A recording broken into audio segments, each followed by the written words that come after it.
Do you think we're in a price-sensitive customer era again? I think we are. Yeah. When you the data that I've looked at really over the past couple of years is that I've seen, I think this is well documented, that the inflation rate around automotive repair and maintenance has been higher than the general inflation rate. And now that we're in a situation where that's just going up more and more, I think the price is becoming it is becoming more of a factor for everyone.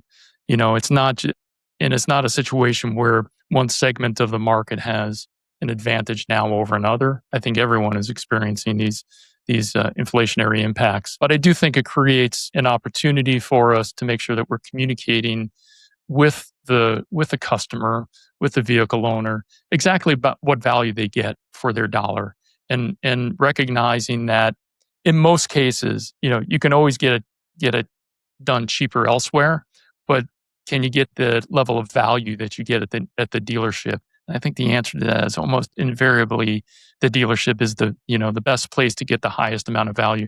And it's a matter of just communicating that. I think there's other opportunities out there as well to help address this. We have found that prepaid service bundles, where a customer can buy 3 oil changes, 3 tire rotations, 3 car washes at a time, is a great way to help that customer lock in for a relatively short period of time, probably 18 months or so, their price on their automotive service, and they appreciate that.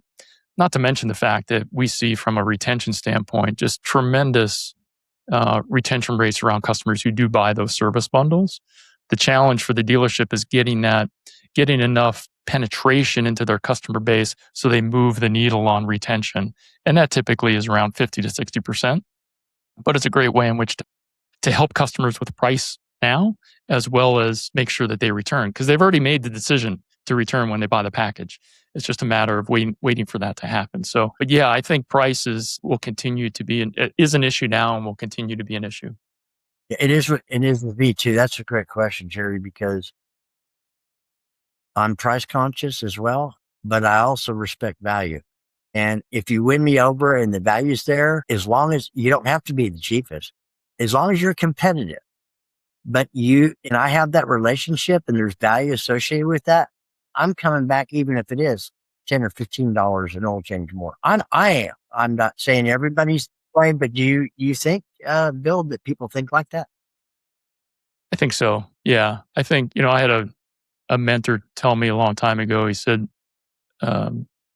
sounds a bit hyperbolic, bit of a hyperbole. Yeah. But he said, no one in the history of the world has ever said your price is too high and actually meant it. What they're saying is I don't see the value. So it's our job to help them understand the value that we're providing.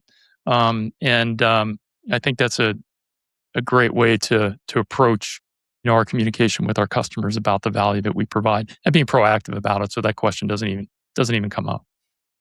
I love it. Yeah. So if a dealer says we can't compete on price, what would you say back to that dealer? Bravo. You shouldn't. Unless you're a low cost provider, you can't compete on price. And dealerships don't have the lowest cost structure. So I think that creates a positive constraint around how we approach our marketing and communication messages to our vehicle owners. And you need to be in the ballpark. You need to be within 20% or so to be safe, but you don't have to be the cheapest one out there. And I think that if you recognize that we are not the cheapest, that elevates you to be more demanding of yourself and of your employees to provide a level of service that a customer can't get anywhere else. And so I think it's a good thing. I think it's a good thing.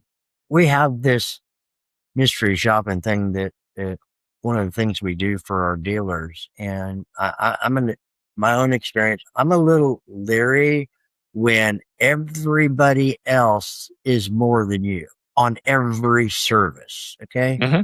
I just get a little hesitant thinking something's not adding up right. Yeah.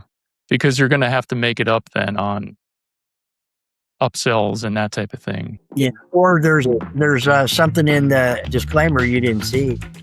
Yeah. There's fine print somewhere. They're going to get me somewhere. Yeah.